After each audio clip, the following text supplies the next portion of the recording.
مفتی عارف صاحب کے بیانات کو سننے کے لیے مفتی صاحب کے آفیشیل چینل فیضان عارف آفیشیل کو سبسکرائب کریں۔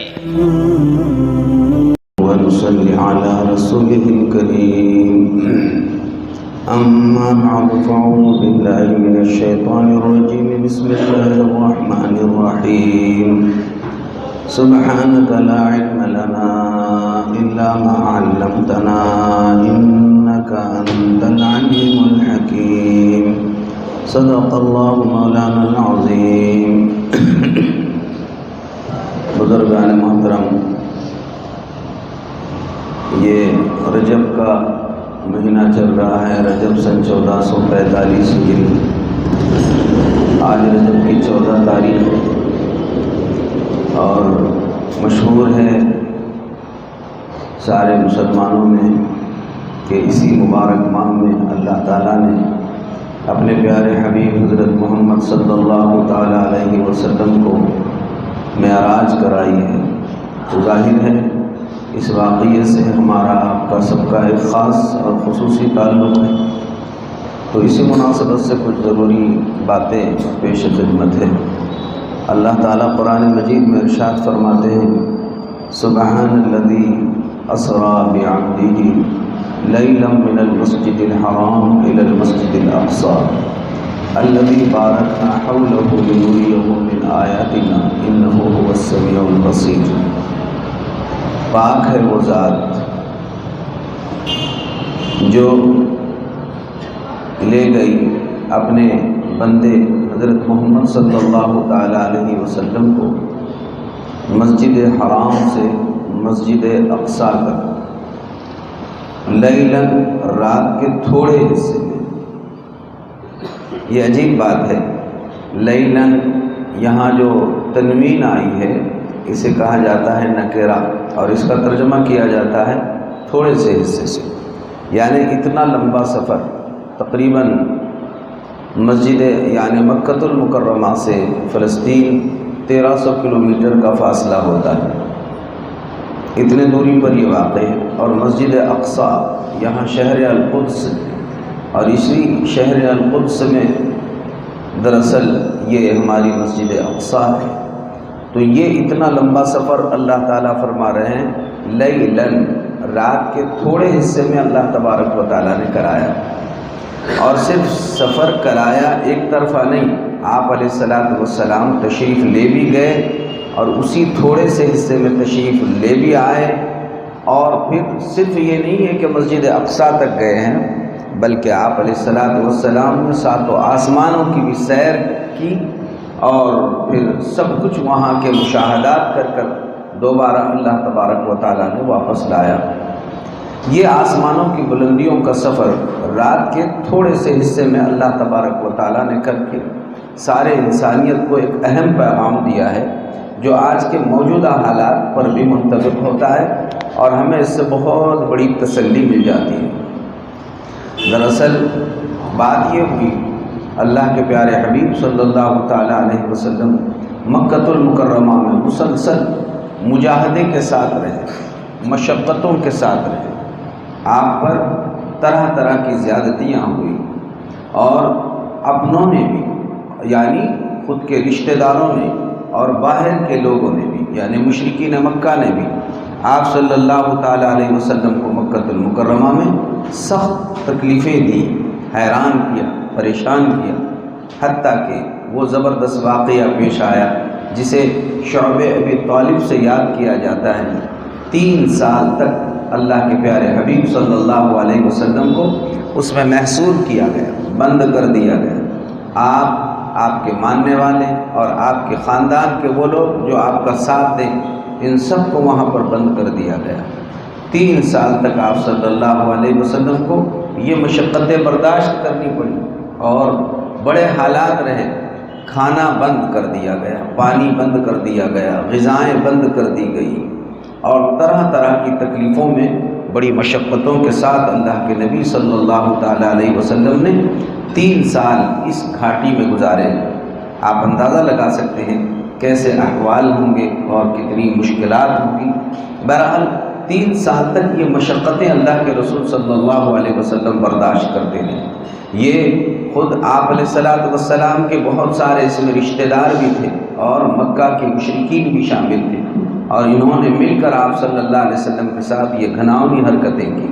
مگر اللہ کے رسول صلی اللہ علیہ وسلم اپنے اسی توحید پر اور توحید کے اعلان پر پہاڑ سے زیادہ مضبوط بن کر جمے رہے، ڈٹے رہے، اور پوری انسانیت کو پیغام دیا کہ یہ حالات آتے جاتے رہتے ہیں، تو آپ علیہ الصلوۃ والسلام ان حالات میں ڈٹے رہے، جمے رہے، اور سارے آپ کے ماننے والوں کو تسلی دلاتے رہے۔ یہی کیا کم تھا کہ یہاں پر یہ ساری تکلیفیں اللہ کے پیارے حبیب صلی اللہ علیہ وسلم کو دی جا رہی ہے۔ پیارے آقا و مولا حضرت سیدنا محمد رسول اللہ صلی اللہ علیہ وسلم نے شعب ابی طالب سے چھٹکارے کے بعد آپ علیہ الصلوۃ والسلام نے یہ سوچا کہ چلو اب یہ اپنے والے تو ساتھ دینے کے لیے تیار نہیں ہے، نہ ہی مکہ والے ساتھ دینے کے لیے تیار ہیں، تھوڑا سا جائزہ باہر والوں کا لیا جائے۔ چنانچہ آپ صلی اللہ علیہ وسلم مکہ المکرمہ سے طائف کا سفر کرنے کے لیے نکلے اور طائف تشریف لے گئے۔ تو طائف کا سفر آپ کو معلوم ہے کہ کس قدر آپ کے لیے تکلیف دہ ثابت ہوا۔ پیارے آقا صلی اللہ علیہ وسلم طائف تشریف لے گئے، اور طائف تشریف لے جانے کے بعد وہ 3 وہاں کے سرداران سے آپ صلی اللہ علیہ وسلم نے ملاقات فرمائی، اور یہ سمجھ کر کہ یہ شہر اور علاقے کے سردار ہیں، اگر یہ مان گئے تو پورا علاقہ مان جائے گا، اور آپ نے جا کر سب کو یہی دعوت دی کہ لوگوں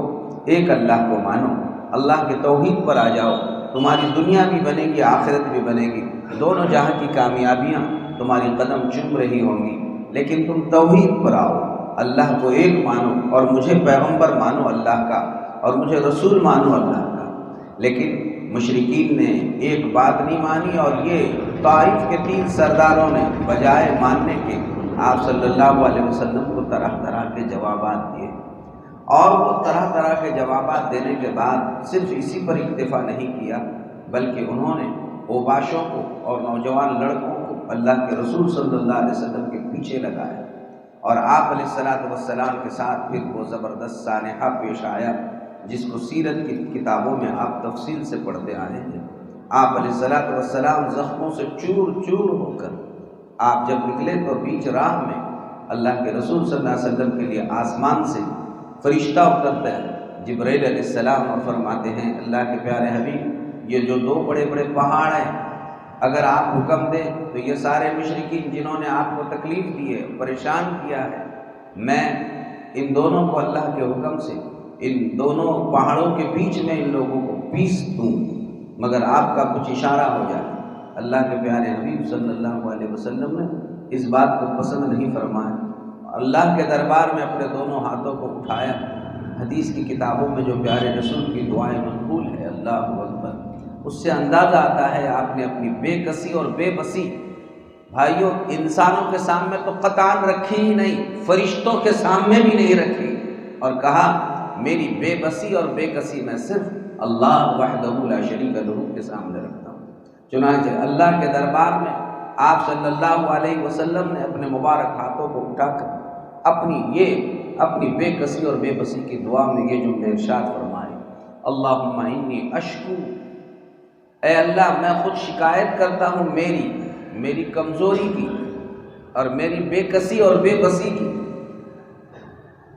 اب اللہ میری دعا کو آپ سن لیجئے اور مدد فرما لیجئے۔ اللہ کے نبی صلی اللہ علیہ وسلم کو توقع وابستہ رہی کہ اللہ تعالیٰ انہی لوگوں میں کوئی ایسے دین کے داعی کھڑے فرمائے گا جو بعد میں چل کر اللہ کے دین کی تبلیغ اور ارشاد کا کام کریں گے اور اللہ کے دین کے پھیلاؤ کا وہ ذریعہ بنیں گے۔ بہرحال پیارے رسول صلی اللہ علیہ وسلم کا یہ انتہائی تکلیف دہ واقعہ جو پیش آیا، ادھر مکہ کی اندرونی تکلیف، ادھر بیرونی تکلیف، ہر طرح کی تکالیف، ابھی اس پر چند ہی دن گزرے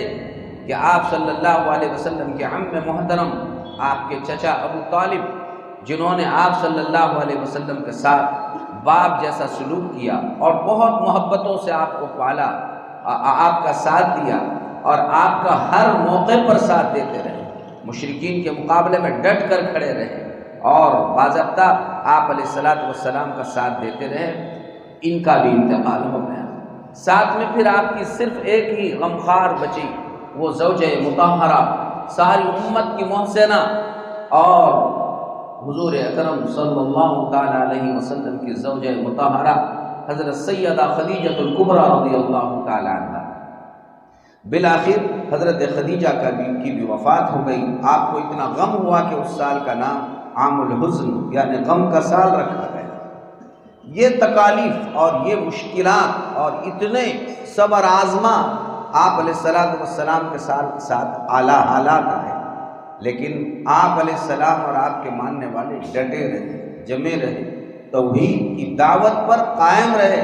اور یہی کہتے رہے،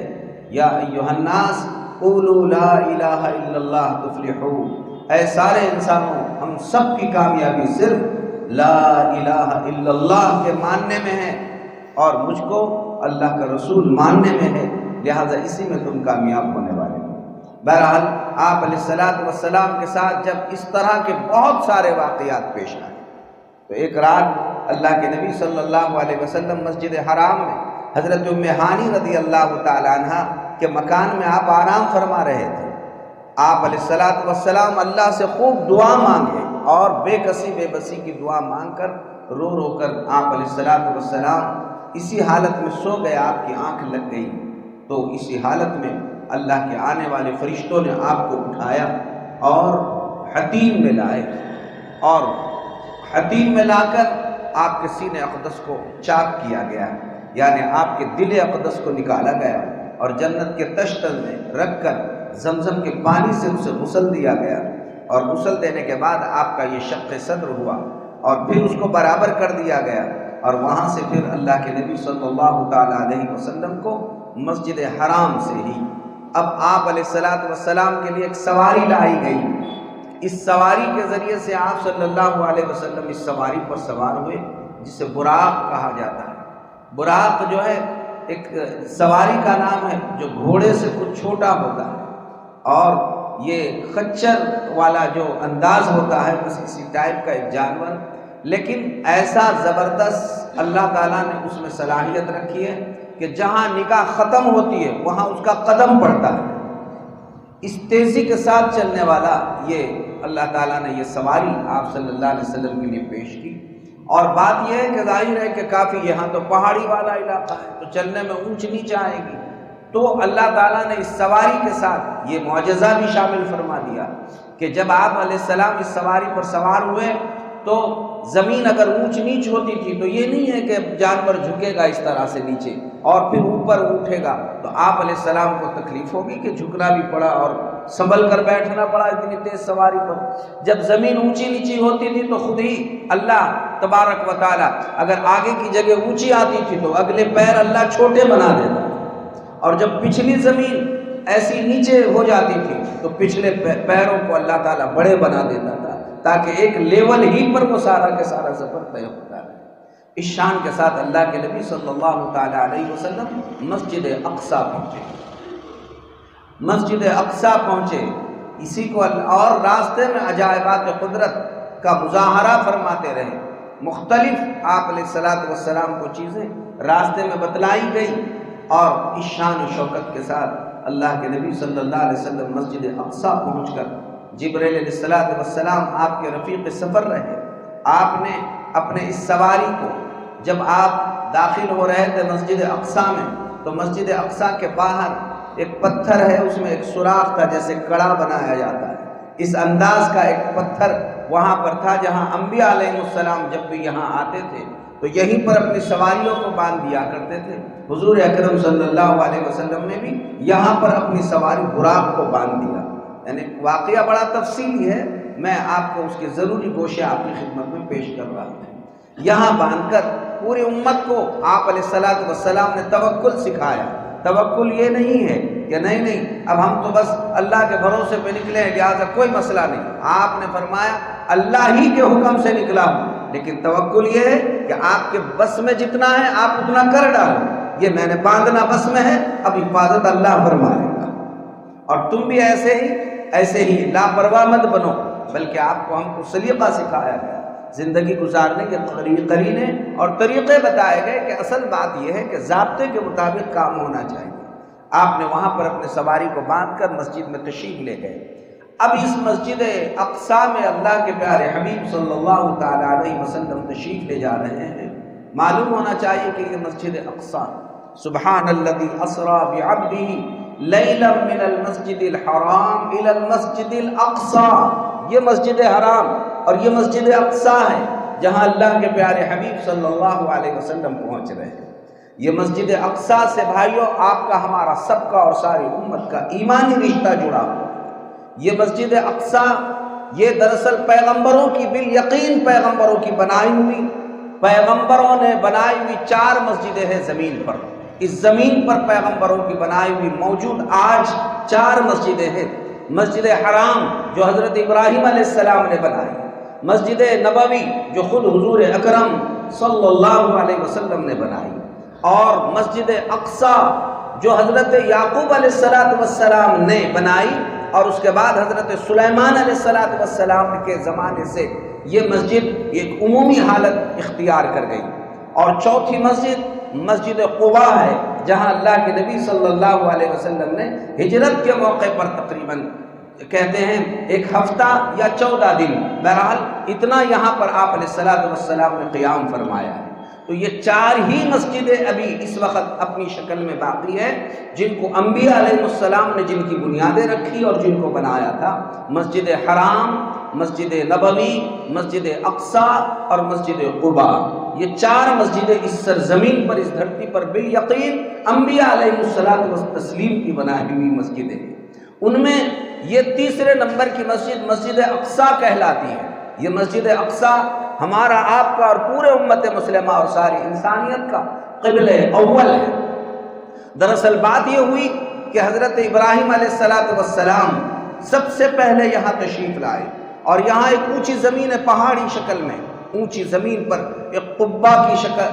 جہاں پر قبۃ الصخرہ بنا ہوا ہے، یہاں پر حضرت ابراہیم علیہ السلام نے قیام فرمایا تھا۔ تو ابا حضور چونکہ یہاں پر آئے تھے، تشریف لائے تھے، تو حضرت ابراہیم علیہ السلام نے یہاں پر آرام بھی فرمایا تھا۔ ان کے بعد ہی حضرت یعقوب علیہ السلام نے یہاں پر مسجد اقصیٰ کی بنیاد ڈالی۔ سب سے پہلے حضرت ابراہیم علیہ السلام نے اس جگہ پر قیام فرمایا، اور اس کے بعد جو ہے وہاں پر حضرت یعقوب علیہ السلام نے مسجد اقصیٰ کی بنیاد ڈالی۔ تو یہ حضرت یعقوب علیہ السلام کے زمانے سے مسجد چلی آ رہی ہے۔ اسی لیے حضرت ابو ذر رضی اللہ تعالیٰ عنہ کی روایت میں ہے، اللہ کے نبی صلی اللہ علیہ وسلم سے حضرت ابو ذر رضی اللہ عنہ نے پوچھا، اللہ کے نبی صلی اللہ علیہ وسلم سب سے پہلی مسجد زمین پر کون سی ہے، اور اللہ کا سب سے پہلا گھر کون سا بنا ہے؟ اللہ کے نبی صلی اللہ علیہ وسلم نے فرمایا مسجد حرام یعنی کعبہ شریف، یہ زمین پر سب سے پہلے اللہ کا گھر بنا ہے۔ تو حضرت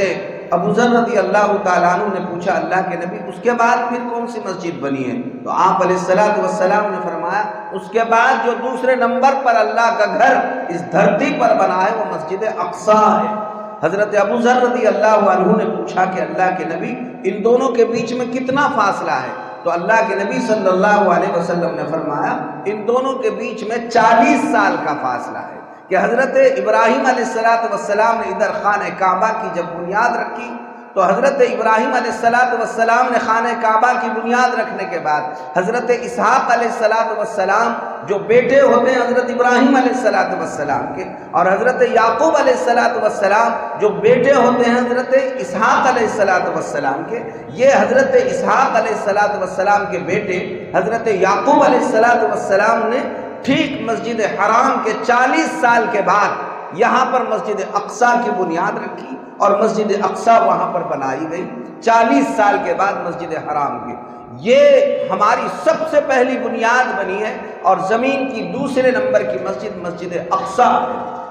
اور بعد بھی یہی بنی ہے کہ یہ اس میں اللہ کے نبی صلی اللہ علیہ وسلم جب تک ہجرت فرما گئے، آپ علیہ السلام نے ہجرت فرمائی تو تقریباً 16 یا 17 مہینے تک مدینہ طیبہ میں رہتے ہوئے بھی آپ نے مسجد اقصیٰ کے طرف رخ کر کے نماز پڑھی۔ اس وجہ سے اسے قبلہ اول کہا جاتا ہے۔ تو مسلمانوں کا یہ قبلہ اول ہے، اور 16-17 مہینے کے بعد پھر سے قبلہ فولی وجہ کا شطر المسجد الحرام کی وجہ سے پھر سے خانہ کعبہ ہمارا قبلہ بنا ہے۔ بہرحال یہ بات ثابت ہو گئی کہ اللہ کے پیارے حبیب صلی اللہ علیہ وسلم بھی ابتدائے جب فریضہ نماز کے موقع پر آپ نے 16 یا 17 مہینے جو ہے مسجد اقصیٰ کی طرف رخ کر کے نماز پڑھی۔ یہ مسجد اقصیٰ ہے جس کی بنیاد حضرت یعقوب علیہ السلام نے رکھی ہے۔ اسی کو قرآن مجید کہتا ہے سبحان الذی اسریٰ بعبدہ لیلا من المسجد الحرام الی المسجد الاقصیٰ، میرے آقا اسی مسجد اقصیٰ میں تشریف لائے۔ اب جو حضرت سلیمان علیہ السلام نے مسجد کی تزئین کی اور مسجد کو مکمل بنایا اور مسجد کو بڑی انداز میں بنایا اور سونے اور چاندی کے مٹیریل اس میں استعمال فرمایا اور جناتوں کے ذریعے سے اس مسجد کو مکمل طور پر ایک شکل دی گئی جسے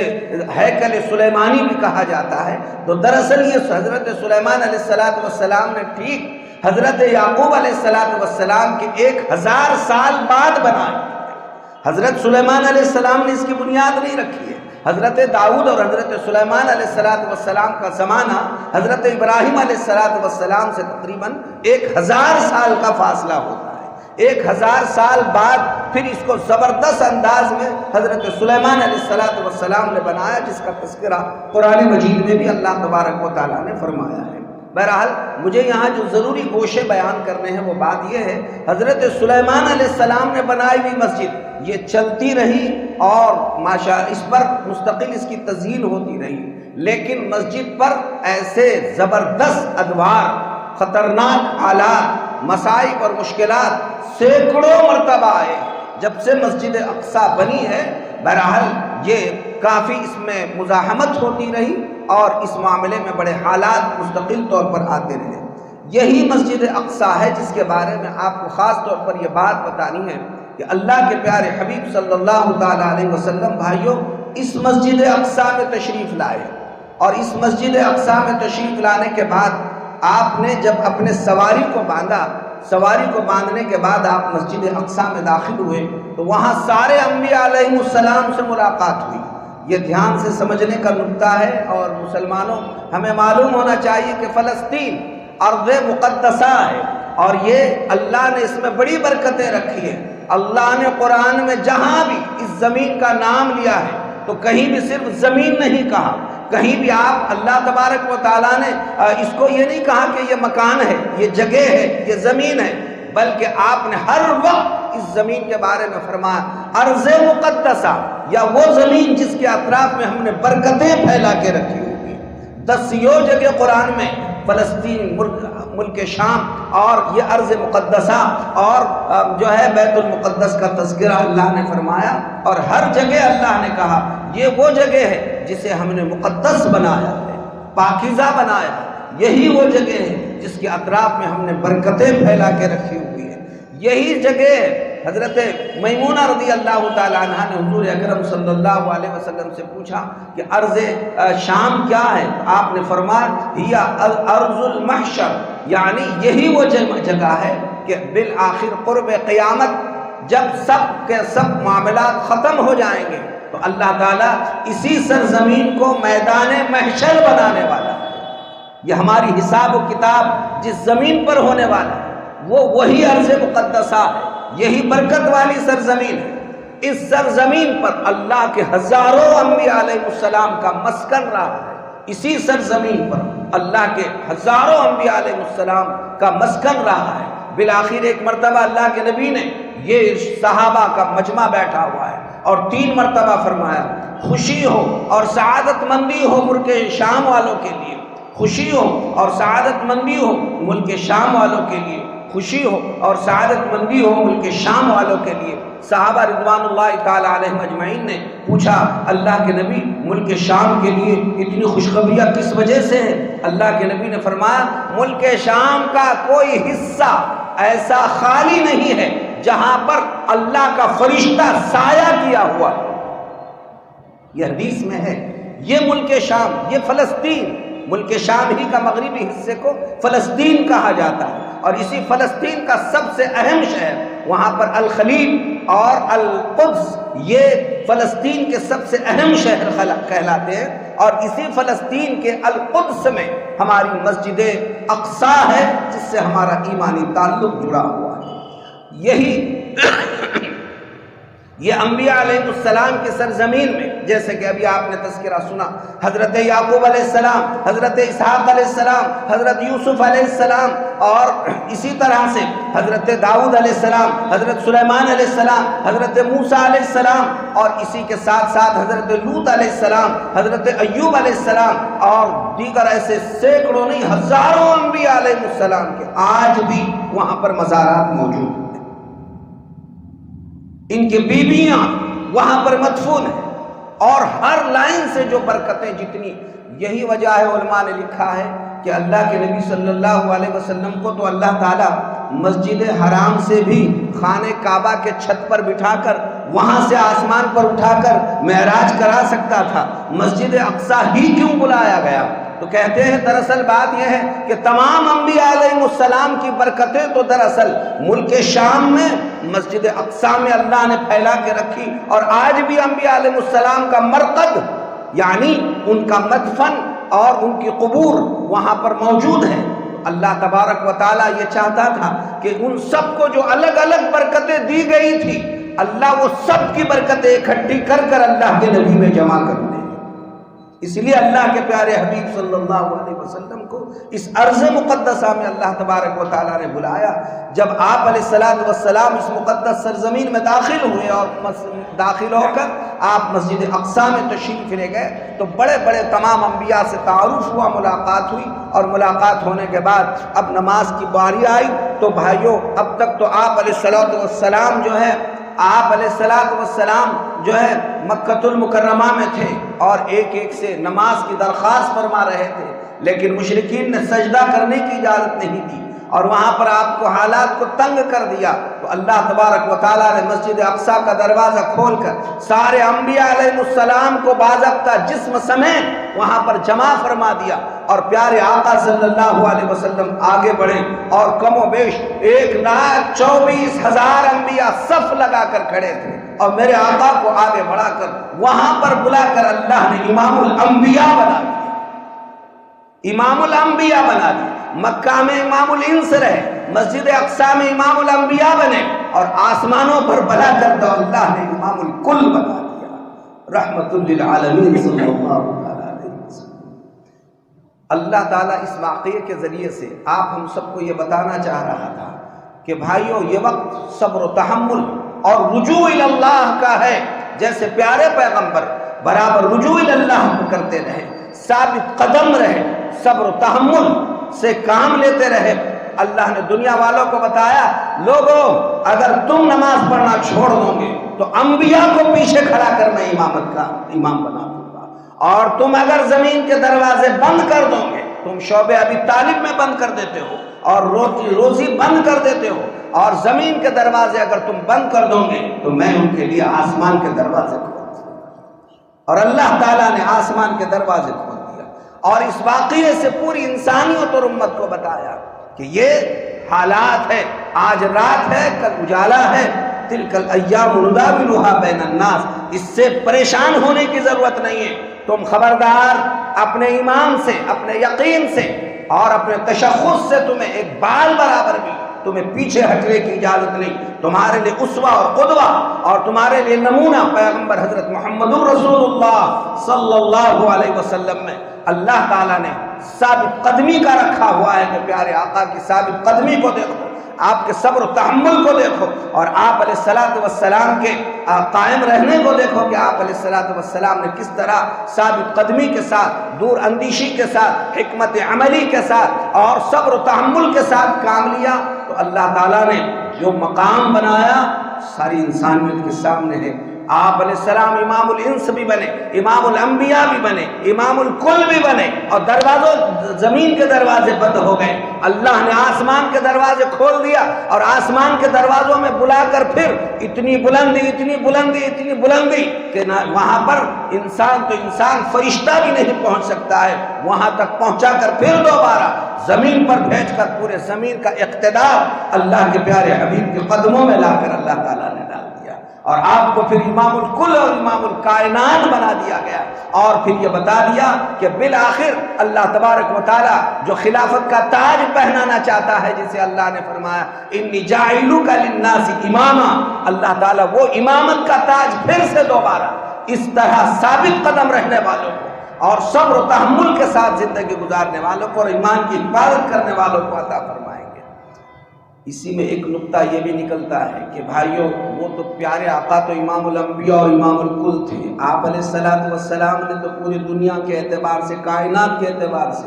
صبر و تحمل اور استقامت سے کام لیا۔ آپ کو مجھے اس واقعے سے یہ بتایا جا رہا ہے کہ تم جن شہروں میں رہو گے، جن گھروں میں رہو گے، جن علاقوں میں رہو گے، اگر تم اپنے اپنے جگہوں پر رہو گے، تمہیں پریشان کیا جا رہا ہوگا، تمہارے گھروں پر بلڈوزر چلائے جا رہے ہوں گے، اور تمہیں لالچیں دی جا رہی ہوگی کہ آؤ تم اگر ہماری بولی بولو گے تو تمہیں تخت و تاج پر بٹھایا جائے گا، تمہارے قدموں میں مال و دولت ڈال دیے جائیں گے۔ تو ہمیں بتایا جا رہا ہے ایسے موقع پر تمہیں وہاں پر ذرا بھی تمہارے اندر حرکت نہیں پیدا ہونی چاہیے، اور ایک بال برابر تمہیں آگے پیچھے نہیں ہٹنا چاہیے، لالچی نہیں بننا چاہیے، ایمان کے سودے نہیں کرنا چاہیے، بلکہ محمد الرسول اللہ صلی اللہ علیہ وسلم کے جیسا تمہیں ثابت قدم رہنا پڑے گا۔ اگر آقا کو اللہ نے امام الکل بنایا تو تم کو اللہ تعالیٰ، اگر تم اتنے بڑے ثابت قدم نہ بھی نکلے، اللہ تمہارے علاقے کا تم کو امام بنا دے گا اور تم کو وہاں کا مقتدا بنائے گا، سارے لوگ تمہارے پیچھے چلنے والے بنیں گے اور تمہیں پریشان ہونے کی ضرورت نہیں۔ اس میں دنیا بھی تمہاری رہے گی اور آخرت بھی تمہاری رہے گی۔ اور اگر تم نے لالچ میں آ کر عہدہ قبول کرنے کے خاطر اور کسی کے ہاں میں ہاں ملا کر اگر تم نے منافقت اختیار کر لی اور ایمان کا سودا کر بیٹھے اور عہدے کے لالچ میں، کرسی کے لالچ میں، نوکریاں بچانے کے لالچ میں، اپنی بلڈنگیں اور اپنی جائیداد بچانے کے لالچ میں اگر تم نے کفر یا کلمہ کہہ دیا اور ان کی بولی بول دی، تو پھر یاد رکھو دنیا میں بھی تمہیں تڑوایا جائے گا، اور پتنگ کی طرح جیسے محلے کے بچے کسی کے ہاتھ میں آتا نہیں اور سارا پتنگ ستیہ ناش ہوتا ہے، تمہارا دنیا میں بھی ستیہ ناش ہوگا اور آخرت میں جہنم بھی تمہارا ہمیشہ کے لیے انتظار کر رہی ہے۔ یہ ہمیں بتا دیا گیا، یہ وقت صبر کا ہے، تحمل کا ہے، دور اندیشی کا ہے، حکمت عملی کا ہے، مکمل اپنا دفاعی نظام بنا کر رہنے کا ہے۔ جو کہے کہ گردن جھکا دو، جوتا رکھتے ہیں، قطعاً نہیں، تمہارے قدموں کے نیچے ہم اپنا سر رکھنے والوں میں سے نہیں، ایسا موقع آئے گا تمہارے سروں پر جوتے رکھ کر ہم شہید ہونے والوں میں سے ہیں۔ ہم تو ایسے اپنے ایمان کا سودا کرنے والوں میں سے نہیں۔ ہمیں باہمت بننا ہے اور اپنا دفاعی مکمل نظام اور پوزیشن سنبھال کر بھائیوں اپنے ایمان کی ہر حالت میں حفاظت کرنی ہے۔ اب پھر ایسے میں اگر عہدے چھوٹتے ہیں تو چھوڑے جا سکتے ہیں، نوکریاں چھوٹتی ہیں تو چھوڑی جا سکتی ہیں، جو اللہ ایک چونٹی کو رزق دیتا ہے وہ اللہ 6 فٹ کے انسان کو بھوکا نہیں مارا،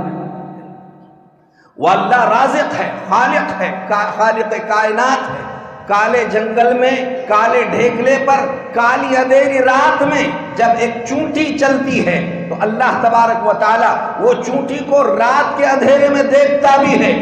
اور